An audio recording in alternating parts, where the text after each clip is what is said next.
I'm in La Paz, Bolivia, waiting for a battery to be delivered to a motorcycle shop, which is running late, of course. We're having some food here with some of the locals. It's quite a nice curry chicken and rice, actually. And the drink is cinnamon. Warm water with cinnamon. It's actually quite nice. So I sure hope they get here with that battery. I didn't start the engine for 2 days and the battery went belly up. I knew it was coming. I didn't know it was quite this soon.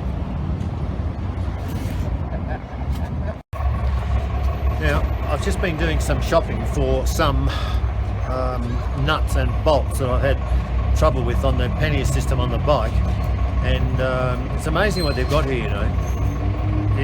They're very, very different layout to Australia, but I've got everything I wanted. Right length, Nilex nuts, you know, the whole lot. They've got every spanner and tool that you could possibly imagine.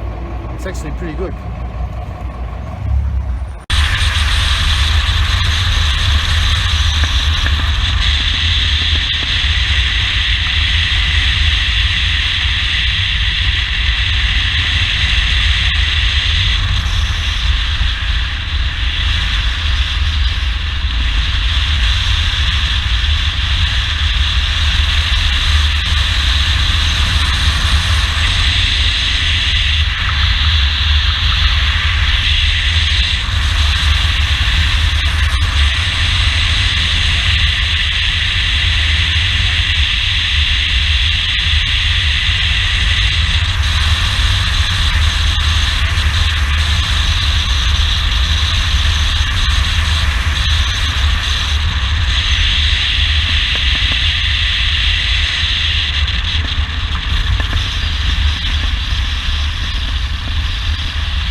This is just north of La Paz,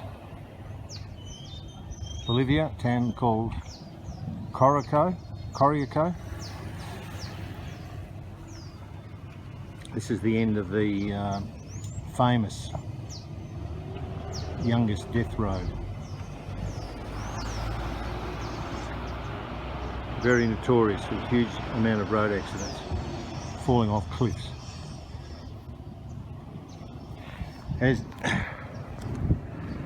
As you drive right in here, there's a big sign that says "Welcome to Paradise."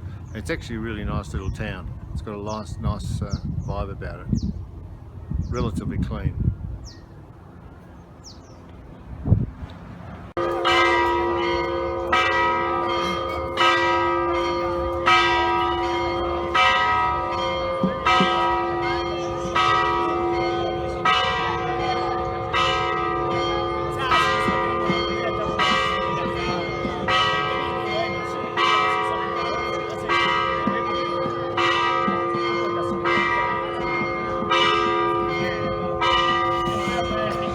Life is good.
Well, this looks like the end of my Yungas death road ride.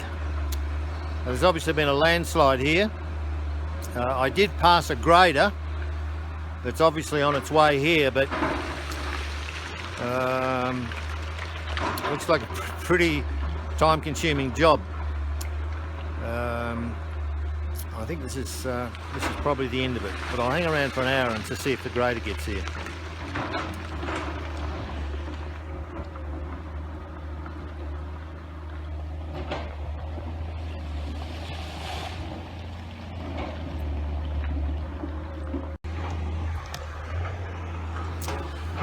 Well, I've been here for an hour or so and had a good look around, but it's just not going to happen for me. There's hours work here, even when the grader gets here. So that's it. I've got to head back and pick a different way back. But just look at this operator here. This guy must be a really, really good operator. He rolled up here, created this track up the hill, but there's just been a landslide. He's sitting precariously on this landslide, directly underneath where the landslide came from.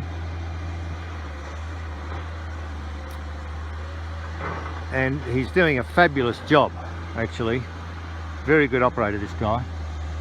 And if there's a mistake or a sudden earth movement, he just goes straight down the cliff, hundreds of meters down. Good night, nurse.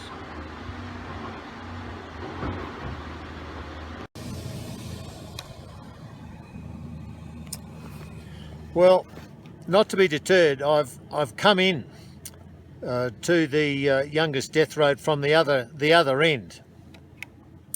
The end of it. I started at the beginning of it. I've come in from the end of it, but I'm riding in very, very thick cloud, and you just can't see anything. Unfortunately, it's super thick, really moist. The glasses just get loaded with moisture. So unfortunately, it's not going to happen. But I saw 2/3 of it, so that's a good bit of it.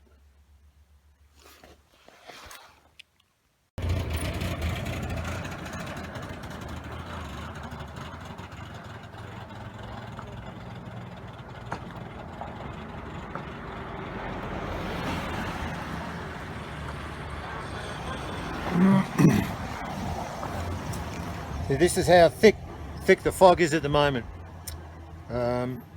Visibility very, very low. It's actually really dangerous driving because a lot of vehicles don't have their lights on, so you've just got to go very, very slowly.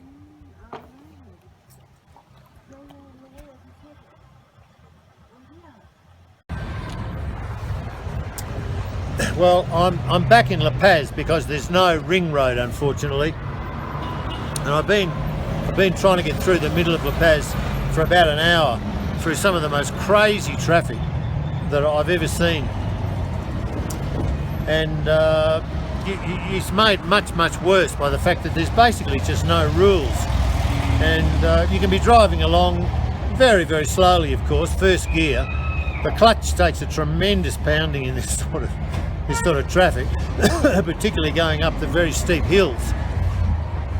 And then suddenly the main artery just becomes one way, and you have to follow the flow of traffic through an obscure collection of side streets, cobblestone usually, to try and end up somewhere on the other side. No one seems to know what's going on. Traditional rules that we take for granted, well, in Australia anyway, just don't apply here. Like if there's a red light, it really means it'd be a good idea if you stop, but if you don't feel like stopping, it doesn't really matter. Just continue on. And if someone, if people are walking across a pedestrian crosswalk on a green walk sign, what that says to the drivers is there's people here on a crosswalk, try not to hit them, just swerve in between them and do your best. It's just unbelievable. And another one is, I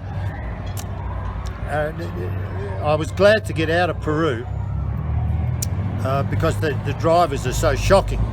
But I knew deep down it wouldn't be better any better in Bolivia, and that assumption proved to be correct. And here the drivers are every bit as bad. In fact, I've learned a new thing. People put on their hazard lights when they're doing something different. Now it could mean that they're going to stop, or they're going to turn left, or they're going to turn right, or they're going to overtake someone, or they're going to slow down, or they're just going to stop in the middle of the road and let someone out or get someone on. It's just incredible, really. As I think I've said before, if you've never driven in one of these countries, you just wouldn't believe it. And I'm sure it's a lot worse on a motorbike, because they give you very, very little credence indeed. And the traffic slows down a lot because nobody knows what the blob, blob, blob, squiggle mark, exclamation mark is going on. It's just no rules.